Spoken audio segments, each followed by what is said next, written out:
आदरणीय मंचावर उपस्थित असलेले प्रशांत भाऊ कुकडेसी, कार्यकारी सदस्य विद्यापीठाचे, तसेच मोरेश भाऊ वानखडे, कार्यकारी परिषद सदस्य विद्यापीठाचे, नंतर राऊत साहेब, नंतर घोष सर, विद्यापीठाचे शास्त्रज्ञ आणि प्रगती शेतकरी. मी आपल्यासमोर एक शास्त्रज्ञ आणि शेतकरी म्हणून सुद्धा उपस्थित आहे. कारण संत्र्याचा सुद्धा मी सुद्धा शेतकरी आहे आणि वयाच्या 18व्या वर्षापासून मी शेती करतो. मी काटोल तालुक्यातील पारडशिंगा गावचा रहिवासी आहे आणि जसं माहिती करून दिली, मी कृषी विद्यापीठामध्ये आता शास्त्रज्ञ म्हणून काम करतो आहे. आतापर्यंत ज्या शास्त्रज्ञांनी आपल्याला माहिती दिली, तर बऱ्याचशा गोष्टीमध्ये आपण उत्पादन कसं वाढलं पाहिजे या संदर्भामध्ये बऱ्याचशा गोष्टीचा उहापोह झाला.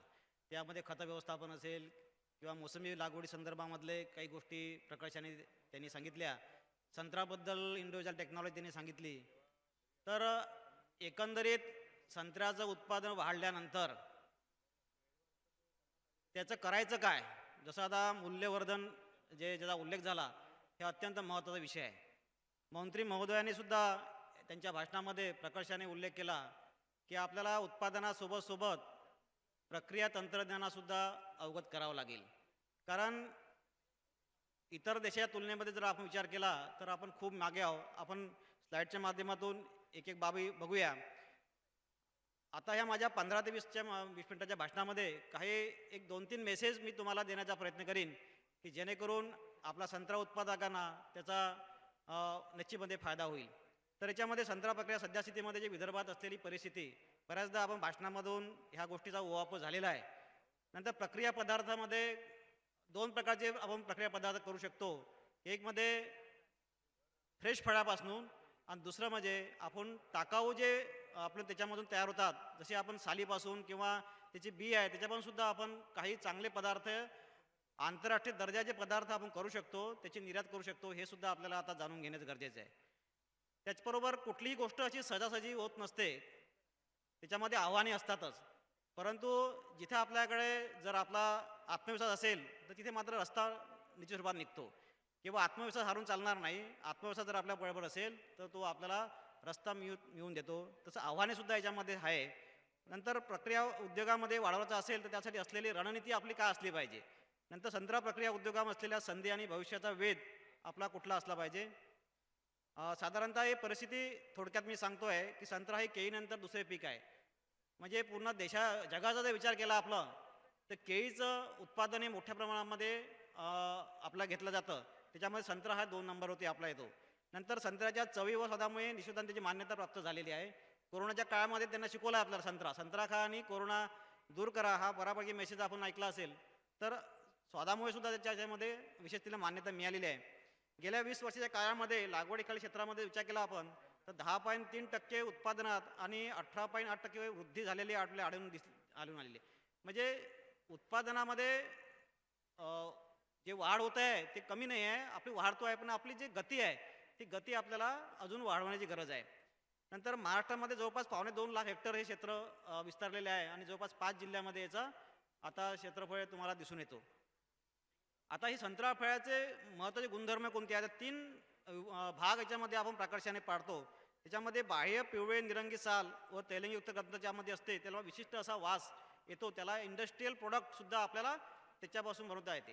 तुम्हाला माहिती असेल की पेक्टिन नावाचा एक पदार्थ याच्यापासून जरा बहुत चांगला होतो आणि पेक्टिनचा उपयोग हा मेडिसिनल ज्या प्रॉपर्टीज आहे, मेडिसिनल जे आपण औषधं खातो, आयुर्वेदिक औषधं खातो, त्यामध्ये मोठ्या प्रमाणात उपयोग होतो. 12,000 करोड रुपयाचा जवळपास पेक्टिन आपण इतर देशामधून आयात करतो. हे आपल्याला आता समजून घ्यायला पाहिजे की आपल्यामध्ये असलेली स्ट्रेंथ आपण आता ओळखून भविष्यातला वेध आपण घेणे गरजेचं आहे. तर हा एक महत्त्वाचा भाग आहे. नंतर दुसरा पांडुरका रेषेचा मधला जो भाग असतो तो तिच्यामधला दुसरा भाग आहे आणि अंतर्भाग हा 8 ते 10 रसदार पाकळयुक्त असतो. म्हणजे 3 भागामध्ये त्याचं विभाजन झालेलं असतं. संत्र्यामध्ये क जीवनसत्व हे जवळपास 25-46 मिलीग्राम प्रति 100 ग्राम इतकं असतो. हे सुद्धा आपल्याला आरोग्याच्या दृष्टीनं संत्रसुद्धा अत्यंत महत्त्वाचं आहे. गेल्या 3 वर्षामध्ये ही परिस्थिती जे तुम्ही बघताय ही परिस्थिती मी सुद्धा माझ्या शेतामध्ये अनुभवलेली आहे. म्हणजे मी काय तुमच्यापेक्षा वेगळा नाही आहे. अत्यंत विदारक परिस्थिती हे आपल्याला विदर्भाच्या शेतकऱ्यांना आपल्याला दिसून आली आणि कुठलाही उत्तर आपल्याला भेटत नव्हतं. म्हणजे अगदी डोक्यावर हात मारून ठेवल्याशिवाय कुठली परिस्थिती नव्हती आणि म्हणून त्याच्यामध्ये काही आपल्याला विद्यापीठाकडनं म्हणा किंवा शासनाकडून काही एक सूचना आलेल्या होत्या. त्या सूचनेच्या माध्यमातून याच्यामधून काही करता येईल का, प्रक्रियामध्ये काही आपल्याला पुढे जाता येईल का, त्यामधून काही पदार्थ आम्ही करण्याचा या कोरोनाच्या काळामध्ये प्रयत्न केला आणि त्यामध्ये काही पदार्थ याच्यामधून आम्ही स्टँडर्डाईज केले विद्यापीठात संशोधनामार्फत. त्याच्यामध्ये पर्याय काय करता येईल आपल्याला, जेणेकरून छोट्या छोट्या माध्यमातून छोटे छोटे प्रक्रिया उद्योग उभारून आपल्याला काही पदार्थ करता येईल का. तर त्याच्यामध्ये काही स्टँडर्डाईज आम्ही केलेले आहे. त्याच्यामध्ये रस चूर्ण हा एक आहे, पील कॅन्डी म्हणजे साल जे आहे, म्हणजे संत्र्याची साल आहे त्यापासून सुद्धा कॅन्डी आपल्याला उत्कृष्ट कॅन्डी करता येते. म्हणजे आपल्याला आवळ्याची कॅन्डी बघ आपण ऐकलेलं नाव, पण आता संत्र्याच्या सालीपासून सुद्धा उत्कृष्ट प्रकारची कॅन्डी करता येते. हे संशोधनाने आता आपल्याला दाखवून दिलं. नंतर पीलपासून पावडर, जसे आता शॅम्पू म्हणा किंवा आपण फेस पॅक वगैरे आपण करतो, तर ते जे सालीचं जे पावडर आहे याच्यामध्ये मोठ्या प्रमाणात इंडस्ट्रीमध्ये हे वापरलं जातं. नंतर लेदर, जसं मँगोचं लेदर आहे तसं लेदरसुद्धा याच्यापासून तयार करण्यात येतं. संत्र्याच्या गोळ्या आपल्याला प्रचलित म्हणजे माहीतच आहे, मॉकटेल आहे. संत्र्याची बर्फी आता फेमस आहे. जो कोणी नागपूरमध्ये येतो हा संत्रा बर्फी घेऊन जातो. म्हणजे एक ब्रँडेड आहे नागपूर संत्रा, हे ब्रँडेड आहे. जसं मंत्री महोदयांनी उल्लेख केला होता की कुठलाही पदार्थ हा ब्रँडिंगशिवाय विकला जात नाही. आता ब्रँडिंगचा जमाना आलेला आहे. म्हणून ब्रँडिंग जर आपल्याला करायचं असेल तर त्याच्यामध्ये क्वालिटी प्रत आपल्याला ती मिळवावं लागेल. तुमच्या क्वालिटी नसेल, प्रत नसेल, तर आपल्याला तो पदार्थ विकता येणार नाही आणि तिथेच आपल्याला थोडंसं आपण कमी पडतो आहे. त्यामध्ये आपल्याला थोडंसं लक्ष घ्यायला लागेल. आणि सगळ्यात शेवटचा पदार्थ म्हणजे वाईन. विद्यापीठानं यावर्षी स्वतः मी संशोधन करून, मी त्यामधला एक शास्त्रज्ञ आहे आणि वाईन टेक्नॉलॉजीवरती काम करून गेल्या 3 वर्षामध्ये संत्र्यापासून उत्कृष्ट वाईन कशी करता येईल याचं संशोधन केलं आणि आता आपला प्रॉडक्ट हा पेटंटिंगसाठी आपण पाठवलेला आहे आणि त्याचं बऱ्याचशा आपण टेस्टिंगसुद्धा आपण दिलेला. समोर आपण त्याचे फोटो बघूया. साधारणतः हे सिंपल प्रक्रिया आहे की याच्यामध्ये फार काही असं तंत्रज्ञान किंवा असं टेडियस किंवा त्रासदायक म्हणा किंवा आपण फार काही कष्टदायक अशा गोष्टी याच्यामध्ये नाही आहे. अगदी सिंपल टेक्नॉलॉजी यामध्ये आपण डेव्हलप केलेली आहे. कुठलाही जर उद्योजक जर त्याला पुढे येऊन जर काही गोष्टी करायच्या असेल तर त्या माध्यमातून हे प्रोसेस तो आता इथे समजून सांगणे शक्य नाही, वेळ कमी असल्यामुळे, परंतु ज्यांना कोणी याच्यामध्ये इंटरेस्ट आहे तर अशा माणसांनी किंवा अशा उद्योजकांनी जर आमच्याकडे आलं, तरुणांनी आलं, तर त्याच्या माध्यमातून हे त्याला समजून सांगणे आम्हाला सहज जाईल. ही सगळे पदार्थ आम्ही कोरोना काळामध्ये तयार केलेले आहे. संत्र्यापासून हे जे दिसतात तुम्ही स्क्रीनवरती, हे सगळे पदार्थ संत्र्यापासून केलेले आहे. त्यामध्ये मॉकटेल आहे, सालीची पावडर आहे, संत्रा मसाला बाईट आहे, ऑरेंज इम्युन बूस्टर पावडर आहे, संत्रा पोळी आहे, सालीची कॅन्डी आहे. जी कॅन्डी तुम्ही नाव ऐकलं असेल, ती सालीची कॅन्डी आहे पांढरी. म्हणजे अतिशय आयुर्वेदिक म्हणायला हरकत नाही. जर आपण सालीची कॅन्डी जर आपण दररोज जर त्याचं सेवन केलं तर पोटाचे विकार किंवा इतर गोष्टी ज्या आहेत, म्हणजे आपल्या घरी सगळ्या गोष्टी आहे, थोडंसं आपण त्याच्यामध्ये लक्ष घालून करायला पाहिजे. अति सिंपल टेक्नॉलॉजीमध्ये आहे, विद्यापीठाने ते विकसित केलेली आहे. कुठे आपल्याला जायची गरज नाही, आपण ते सहज आमच्याकडे येऊन ते घेऊन जाऊ शकता. तंत्रज्ञानाचे काय काय फायदे आहेत, जे काही तंत्रज्ञान आपण विकसित केलेलं आहे त्याच्यामध्ये साधारणतः संक्षिप्त याच्यामध्ये कुठले कुठले फायदे आपण करता येईल. या तंत्रज्ञानामुळे विदर्भात संत्रा प्रक्रिया उद्योगांना चालना मिळेल. ज्याच्यावर ओरड आहे आपला की संत्र्यावर प्रक्रिया होत नाही किंवा संत्र्यावरती कुठे कारखाने नाही, तर फार मोठ्या स्वप्नाला बघता अगदी लहानशा गोष्टीपासून आपल्याला ते सुरुवात करावं लागेल. खूप काही बँकेचे लोन काढून किंवा बँकेचं कर्जबाजार येऊन कारखाना टाकणे हे काही मोठी बाब नाही. तर लहान लहान बाबीमधून लहान लहान पदार्थ तयार करून, ज्याला होम स्केल इंडस्ट्री म्हणतो, होम स्केल युनिट म्हणतो, अशा माध्यमातून जर आपण केलं तर त्याच्यासाठी विद्यापीठ हे आपल्या पाठीशी आहे. मी तुम्हाला या डाळ्यातून निश्चितपणे सांगतो की जर कोणी आला तर आम्ही त्याला निश्चित स्वरूपामध्ये या माध्यमातून त्याला मदत करू. नंतर संत्र्याची उपलब्धता ही वर्षभर वाढेल. दुसरी गोष्ट सगळ्यात महत्त्वाचं म्हणजे मगाशी उल्लेख झाला की आपल्याला कमी दर्जाची फळं म्हणजे काय की आपला संत्रा विकल्यानंतर जो चुरा होतो त्याला आपण चुरा म्हणतो, बाजारामध्ये घेतल्यानंतर त्याला काही काडीमोल भाव असतो. तर अशा संत्र्याला जर आपण प्रोसेसिंगकडे वळवलं तर त्या माध्यमातून आपल्याला जे संत्रा बेभाव विकला जातो, आता कळमना मार्केटला तुम्ही संत्रा नेला तर ढेरीला भाव मिळतो, स्वतः मी त्याचं मार्केटिंग केलेलं आहे. परंतु जो चुऱ्याला त्याचं ऑप्शन होतं तर बंडीभर माल असेल किंवा 1 टन माल असेल तर 500 रुपयाशिवाय बोलत नाही. 500 रुपये 3 केल्याशिवाय तर राहत नाही. हे माझे वैयक्तिक अनुभव आहे. तर असा जो माल आहे, असा माल आपल्याला इथं डायव्हर्ट करायचा आहे. चांगल्या मालासाठी आपण प्रोसेसिंग करायची नाही. जो माल कमी दर्जाचा आहे त्याला बाजारामध्ये कुठला भाव मिळू शकत नाही. जो बेभाव आपण बाजारामध्ये जाऊन विकतोय आणि केवळ त्या कमिशन एजंटचे आपण हे करतोय, तर अशा माध्यमातून हे असे पदार्थ तयार करायचे आपल्याला. आपल्याला चांगल्या मालावरती प्रक्रिया करायची नाही हे लक्षात घ्या. म्हणून टेबल फळ जे आहे, टेबल फ्रूट जे म्हणतो आपण फळ आहे, त्याचा दर्जा तो राहणारच आहे. परंतु जे कमी दर्जाचे फळ आहे त्याचा वापर आपण त्याच्यामध्ये करणार आहोत. साधारणतः संत्र्यापासून प्राथमिक स्तरावरती कुठले पदार्थ करू शकतो आपण? दुसरा म्हणजे संत्र्याचा रस आहे, पॅक ज्यूस आहे, संत्रा पावडर आहे, संत्रा बर्फी आहे. नंतर वाया जाणाऱ्या बिया आणि सालीपासून काय करू शकतो आपण? तेल आहे, पेक्टिन आहे, सालीपासून केंडी आहे, बियापासून तेल आहे, फोडी जशा तशा वाळवू शकतो आपण. जनावरचे खाद्य आहे. सायट्रिक ॲसिड एक चांगला पदार्थ याच्यापासून तयार करू शकतो. सायट्रिक ॲसिड खूप मोठी डिमांड बाजारामध्ये आहे. हे सगळे पदार्थाचे फोटो आहे जे आम्ही करून बघितलेले आहे आणि हे सक्सेसफुल झालेलं आहे. नंतर हे वाळलेली साल आहे, संत्रा सालीचे तेल. सेकंड तुम्ही फोटो जर बघितला असाल ते संत्रा सालीचं तेल आहे, सालीपासून काढलेलं तेल आहे. याला खूप मोठी मागणी आंतरराष्ट्रीय बाजारामध्ये आहे. फक्त याच्यामध्ये थोडीशी आपल्याला विचार करावा लागेल, थोडंसं त्याच्यामधलं जाणून घ्यावं लागेल तंत्रज्ञान, आणि ह्या गोष्टी आपल्याला सहजपणे करणे हे आपल्याला शक्य आहे. केवळ आता पिकून चालणार नाही, तर आपल्याला टिकवणं सुद्धा आपल्याला ते शिकता आलं पाहिजे. केवळ पिकवणं आणि ते वाया जाणं हे आपल्याला नाही, आता टिकवणं सुद्धा आपल्याला शिकावं लागेल. दुसरी गोष्ट, संत्र्याची वाईन हे अतिशय उत्कृष्ट चांगली होऊ शकतो. आता आम्ही याच्यात काय केलं, हे आमची लॅबोरेटरी आहे. या लॅबोरेटरीमध्ये जे संशोधन केलं आहे वाईनचं, त्या वाईनपासून आम्ही संत्र्यापासून ही वाईन तयार केलेली आहे. याच्यावरती एक एक प्रयोग दिलेला होता. या 3 वर्षाचा आम्ही प्रयोग कंडक्ट केला आणि याच्यामधून चांगल्या उत्कृष्ट प्रकारची वाईन हे तयार झालेली आहे. हे सदर बॉटलिंग आहे, तयार झाला संत्रा वाईनचा ज्या बॉटल्स आहे. नंतर हे सीइंग इज बिलिव्हिंग, आदरणीय आदरणीय ठाकरे साहेबांनी सुद्धा त्याचा टेस्ट केलेला आहे. त्याच्यामुळे फोटो तुम्ही समोर दिसतात आहे. त्यामुळे ठाकरे साहेब काय आता नाही म्हणू शकत नाही, कारण फोटो सुद्धा आपण दाखवतो आहे. आणि त्यांनी सुद्धा याबद्दल प्रोत्साहन दिलेलं आहे की भविष्यामधला आपल्याला वेध घ्यायचा असेल तर आपल्याला याच्यावरती प्रक्रिया करणे गरजेचं आहे. प्रक्रिया माध्यमातून हा वाईन एक चांगला पदार्थ होऊ शकतो. दुसरा फोटो तुम्ही बघतात आहे, हा लॅबोरेटरीमधलाच आहे आमच्या. याच्यामध्ये इस्रायलचे काउन्सिलर आहे, काउन्सिलला सुद्धा हे टेस्टिंग दिलेलं आहे. कारण म्हणतो ना टेस्टर, जसे मंत्री महोदय म्हणाले का 10 लाख रुपये तो पगार घेतो आणि नुसतं टेस्टिंग करतो. तर आम्हाला लाखावाले पगाराला भेटले नाही. ठाकरे साहेब काय फुकटातच आम्हाला टेस्टिंग करून दिलेलं आहे. त्याच्यामुळे टेस्टर आमच्याकडे अवेलेबल आहे. फक्त आमची तयारी पाहिजे करण्याची. तयारी जर असेल तर मला वाटते ह्या प्रॉडक्ट आपण भविष्यात पुढे येऊ शकतो. दुसरी गोष्ट, ठाकरे साहेब आता इथे नाही आहे, मगाशी होते, त्यांनी सुद्धा व्हिजिट दिलेली आहे इथे. दुसरे ठाकरे साहेब रवींद्र ठाकरे साहेब जे जेव्हा कलेक्टर होते त्यांनी सुद्धा टेस्टिंग केलेली आहे. त्यांनी स्वतः त्याची एक सॅम्पल मला मागून घेतलं होतं आणि त्यांनी त्याचा उल्लेख आज केला. मुद्दामून जेव्हा मी दिसलो त्यांनी वाईनचा उल्लेख केला की डॉक्टर साहेब मी तुम्ही दिलेले वाईन मला आवडले आणि आपल्याला हे भविष्यामध्ये आपल्याला पुढं न्यावं लागेल. तर हे सगळं आहे.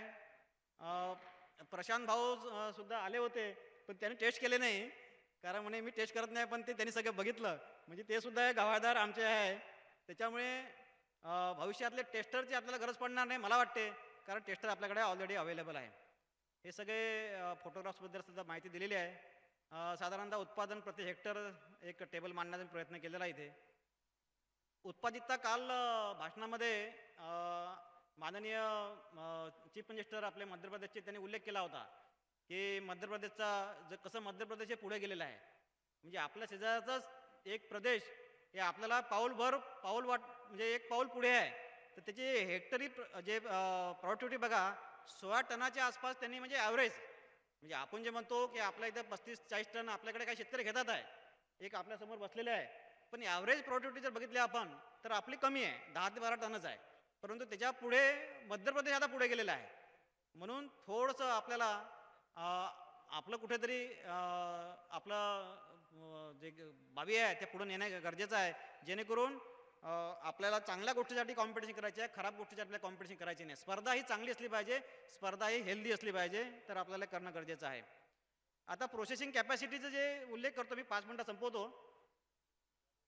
आता इंडिया आणि इतर देशात तुलनेमध्ये विचार करा आपण, डेव्हलप कंट्री आणि डेव्हलपिंग कंट्री, विकसित देश आणि विकसनशील देश.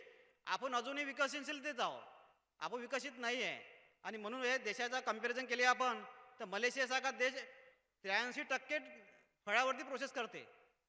तुमचा साऊथ आफ्रिका 80% करतो, ब्राझीलला 70 करतो, आणि आपण किती करतो? फक्त 2 ते 3%. म्हणजे आपल्याला जर 50% जरी प्रोसेसिंग करायची आहे तर आपल्या पिढ्याच्या पिढ्या चालल्या जातील. म्हणजे ही फिगर गेल्या 10 वर्षापासून चालू आहे, अजून ते म्हणजे कुठली वाढीव झालं नाही, वाढ झालेली नाही आहे. म्हणून सगळ्यात मोठा महत्त्वाचा भाग आहे, जर आपली इकॉनॉमी वाढवायची असेल, आपला GDP वाढवायचा असेल देशाचा, तर प्रोसेसिंगचं सेक्टर हे आपल्याला दुर्लक्षित करता येणार नाही. भविष्यामध्ये ह्या गोष्टीला खूप मोठा वाव आहे. म्हणून 2 ते 3% भागणार नाही आपलं, तर आपलं पुढील येणाऱ्या पंचवार्षिक योजना, 5 वर्षामध्ये तर आपल्याला 10 ते 12% आसपास आपल्याला प्रोसेसिंग न्यावी लागेल. त्यासाठी कृषी विद्यापीठं, कृषी संशोधन केंद्र, KVK, NRCC, आपण सगळे मंडळी, शेतकरी मंडळी, आपण त्यासाठी सहभाग घेणं गरजेचं आहे. हे सगळ्या व्हेरायटीचे नाव इथे दिलेले आहे मी. आज सगळ्यात महत्त्वाचा ब्रँड म्हणजे कुठले कुठले ब्रँड आपल्या भारतामध्ये अवेलेबल आहे. म्हणजे आपण कुठे कमी नाही आहे असं समजायचं नाही, आपल्यासुद्धा सपोर्ट करणारे लोक आहे. पार्ले ॲग्रोसारखे, गोदरेज फूड्स आहे, हिंदुस्तान आहे, SP ॲग्री आहे, MIDCL आहे, कोका कोला आहे, यांना आपल्याला हाताशी घेऊन आपला ब्रँड पुढे नेणे आहे. आता बघा, काही ठिकाणी त्यांनी ब्रँडेड डेव्हलप केलेलं आहे. पार्ले ॲग्रोनी फ्रुटी अप्लाय केलेली आहे, गोदरेजनी जम्पिन नावाचं प्रोडक्ट केलेलं आहे, नंतर SP ॲग्रीनी SPMC केलेले आहे, MIDCLनी नोगा केलेला आहे, कोका कोलाने माझा केलेला आहे. हे सगळे ब्रँडेड पदार्थ आहे. आणि म्हणून ब्रँडिंग जर करायचं असेल तर आपल्याला, तर ह्या कंपन्यांना तुम्हाला, कारण त्यांच्याकडे पैसा खूप आहे, यांना हाताशी घेऊन, यांना कुठेतरी आपल्याला आपली जागा देऊन, प्लॅटफॉर्म देऊन, आपला टेक्नॉलॉजी त्यांना देऊन, त्यांचा पैसा वापरून आपल्याला आपलं प्रॉडक्ट देऊन, आपला संत्रा वापरून आपल्याला एक चांगला ब्रँड पदार्थ देता येईल आपल्याला. हे सगळे प्रोसेस प्रोडक्ट आहे. हे सगळे ऑइल जे म्हटलं तुम्हाला मी, इसेन्शियल ऑइल, जवळपास 5 ते 6 प्रकारचे ऑइल केले आहे त्याच्यामध्ये. निरोली ऑइल्स आहे, ऑरेंज ऑइल्स आहे, मँडेरिन ऑइल आहे, लेमन ऑइल आहे, लाईम ऑइल आहे, इतके सारे ऑइल. आणि जे सगळे तुम्हाला फार्मास्युटिकल कंपनीमध्ये याचा खूप मोठा डिमांड आहे. आपण गेलेले सालसुद्धा आपण वाया जाऊ देणार नाही, हे आपण आता पण पाहायला पाहिजे की मी संत्रा शिल्ल्यानंतर आपण फोडी खातो आणि साली फेकून देतो, पण अतिशय व्हॅल्युबल वस्तू आपण त्याचा नाश पावतोय. म्हणून आपण त्यासुद्धा आपण लक्ष दिलं पाहिजे. आता पंजाब गव्हर्नमेंटनी काय केलं, जे मी मगाशी बोललो तुम्हाला स्लाईडनुसार, की आपल्याला MOU करायला लागेल. आता हे जे पंजाब गव्हर्नमेंटनी पेप्सीसोबत MOU केला आणि त्यांच्यासाठी त्यांनी फ्रोझन ऑरेंज ज्यूस नावाचा एक ब्रँड तयार केला आणि खूप मोठा एक्सपोर्ट ते पंजाबमधून आता इतर कंट्रीमध्ये जे केल्या जाते. म्हणून आपल्याला अशासाठी पेप्सी झाली, कोका कोला झाला किंवा गोदरेज झालं. आता हल्दीराम मोठा ब्रँड आपल्याकडे आहे. नागपूरला आपण नशिबान लोक आहोत की हल्दीरामसारखा एक ब्रँड आपल्या हाताशी आहे. तर ह्या लोकांना सुद्धा आपल्याला हाताशी घेऊन आपल्याला भविष्यातली रणनीती आपल्याला आखावी लागेल. ऑरेंज ज्यूसची जे अमरावतीची फॅक्टरी आहे, या फॅक्टरीला सुद्धा सक्सेस व्हायचं असेल तर काही मी पॉईंट यामध्ये सजेस्ट केलेले आहे. आपल्याला काय करणं गरजेचं आहे की जे म्हणतो आपण दोन्ही आपल्या फॅक्टरी सगळ्या बंद पडलेल्या आहे, आपण ते रन करू शकून राहिलो आहे, तर त्याला स्ट्रेंथनिंग करण्यासाठी ह्या सगळ्या गोष्टी मी मांडण्याचा इथं प्रयत्न केलेला आहे की जेणेकरून ह्या जर 5-6 गोष्टी जर केल्या तर आपण त्याच्यामध्ये 1-2 मिनटं फक्त झाला माझं. नंतर हे संत्रा प्रक्रियामध्ये असलेले आव्हाने हे सगळे मांडलेले आहेत. काही टॅक्सेस वगैरे जे मी वेळ कमी असल्यामुळे, नाही तर जवळपास 1 तासामध्ये ह्या गोष्टी बऱ्याचशा उहापोह करता आल्या असता. तर काय याच्यामध्ये आपल्याला अडचणी याच्यामध्ये काही टॅक्सेसच्या असतील, ट्रेन मान पॉवर असेल, मॉडर्न टेक्नॉलॉजी असेल, ह्या गोष्टीसुद्धा आपल्याला घ्यावं लागेल. नंतर स्ट्रॅटेजीज आणि ॲक्शन प्लॅन काय असला पाहिजे हे सुद्धा एक महत्त्वाचं आहे. आता एक इनोव्हेटिव्ह प्रोजेक्ट आपण विद्यापीठामार्फत करतोय नवीन व्हेरायटी काढण्याचा. जवळपास 310 सॅम्पल्स शेतकऱ्याकडनं आपण बळ घेतलेले आहे. 310 बळ घेऊन आपण 310 कलम इथे बांधलेले आहे सेंटरला, आणि त्यामधून 10 व्हेरायटी, 10 चांगल्या शेतकऱ्याच्या कलमा आपण प्रिझर्व केलेल्या आपल्या सेंटरवरती. आता भविष्यातल्या 5-10 वर्षानंतर त्याच्यामधून एक चांगली व्हेरायटी बाहेर पडण्याची आपल्याला एक संधी आहे आणि ती काम आता विद्यापीठात चालू आहे. हे सगळं आहे. मार्केट लिंकेज आहे. नंतर बियांचा मी इथे उहापोह मुद्दाम करतो, कारण आपण बियांसाठी बऱ्याचशा ठिकाणी ऐकतोय आपण आणि मिहान एक चांगला प्लॅटफॉर्म आपल्यासाठी आहे. आपल्याला जेव्हा मिहानचं नाव ऐकलं होतं तर आपल्याला खूप मोठं काही आशा त्यामधून जाणवल्या होत्या की काहीतरी आपलं भलं त्यामध्ये होईल. आणि आता काही प्रोजेक्ट त्याच्यामध्ये येतच आहे. मधल्या काळात कोरोनामुळे काही त्याच्यामध्ये लॅकून आला, पण मला वाटते की हे चांगलं आहे, आपल्याला भविष्यातलं प्लॅटफॉर्म भविष्यामध्ये होऊ शकेल. बुट्टीपुरीचा फूड पार्क आहे, नंतर सांगलीला जो फूड पार्क आहे तो एक डेव्हलप होत आहे. तर हे सगळं बाबी आहे. एक संक्षिप्त आढावा कृषीच्या माध्यमातून एक घेण्याचा इथं प्रयत्न केलेला आहे. आणि तुम्हाला मी आवर्जून सांगतो की जे काही मी इथे सांगण्याचा तुमच्यासाठी प्रयत्न केलेला आहे, जे काही प्रॉडक्ट इथे आम्ही तयार केलेलं आहे विद्यापीठामार्फत, ते विद्यापीठाचं टेक्नॉलॉजी जे आहे ते तुम्हाला मी, जर कोणी इथं उत्सुक असेल विद्यापीठामध्ये, त्यांनी निश्चित स्वरूपामध्ये भेट द्यावी. कृषी महाविद्यालय नागपूर, उद्यान विभाग, हॉर्टिकल्चर डिपार्टमेंटमध्ये मी प्राध्यापक आहे. तिथे जर आपण आलात तर निश्चित स्वरूपात तुम्हाला 100% याची मदत आम्ही करू, यामध्ये तुम्हाला ग्वाही देतो. आणि आयोजकांनी मला या विषयामध्ये बोलण्याची संधी दिली आणि तो आपल्याशी काही हितगुज करण्याचा मला संधी देण्यात आली, त्याबद्दल मी सगळ्या मंडळीचे, आयोजकाचे मी आभार मानतो. आणि मी माझे 2 शब्द संपवतो. धन्यवाद. जय महाराष्ट्र.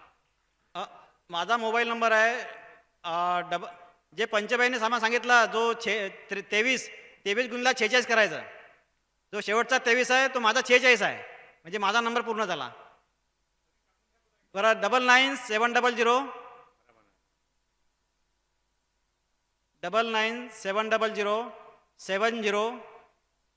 946. धन्यवाद.